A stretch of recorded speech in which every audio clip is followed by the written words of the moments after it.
কুল্লু নাফসিং যায়িকাতুল মাউত। মৃত্যুর পেয়ালা সকলকে পান করতে হবে। মরণের হাত থেকে কেউ রেহাই পাবে না।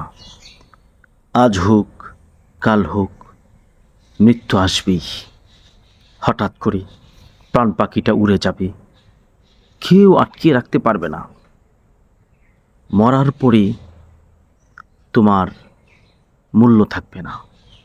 তোমার আপনজনরা, আমার আপনজনেরা আমাকে গ্রহণ করবে না, মূল্য দিবে না। খুব তাড়াহুড়া করে আমাকে তোমাকে গোসল করাবে, কাপন পরাবে, অন্ধকার কবরে রেখে আসবে। এটাই চিরচরিত নিয়ম ও সত্য কথা। সুতরাং এই বাহাদুরি করে দুনিয়াতে কি হবে? লাভটা কী রে ভাই? মাত্র কয়েকদিনের জিন্দেগি, হঠাৎ করে মৃত্যু এসে দিয়ে দিবে ফাঁকি। সুতরাং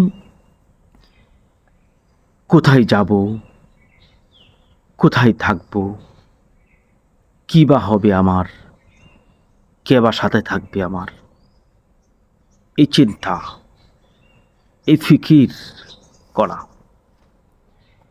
আজরাইল আলাইহিস সালাতু ওয়াস সালাম জানটা যখন কবজ করবে, কি অবস্থা হবে সে সময় চিন্তা করা।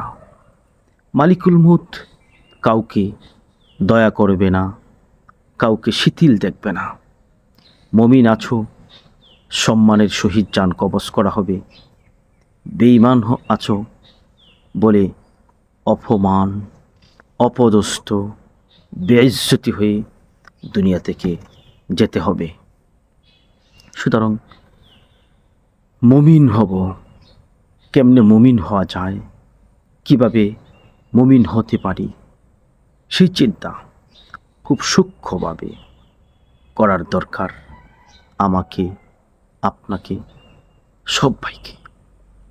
হ্যাঁ, যদি লা ইলাহা ইল্লাল্লাহ মুহাম্মাদুর রাসূলুল্লাহ সাল্লাল্লাহু আলাইহি ওয়াসাল্লাম এই কালেমার উপর অটল অবিচল আস্থা বিশ্বাস রেখে জীবনকে পরিচালনা করে, জিন্দেগিকে পরিচালনা করে শেষ করতে পারি, সমাপ্তি দিতে পারি, তাহলে এই কালেমা কবর থেকে নিয়ে শুরু করে একদম মঞ্জিলে মাকসাদে সম্মান আর ইজ্জত দিয়ে পৌঁছে দিবে। ঠিকানা হবে চিরস্থায়ী জান্নাত। জান্নাতে যেতে চাইতো নাকি? তাহলে আসুন পরিপূর্ণ মুমিন হয়ে যাই।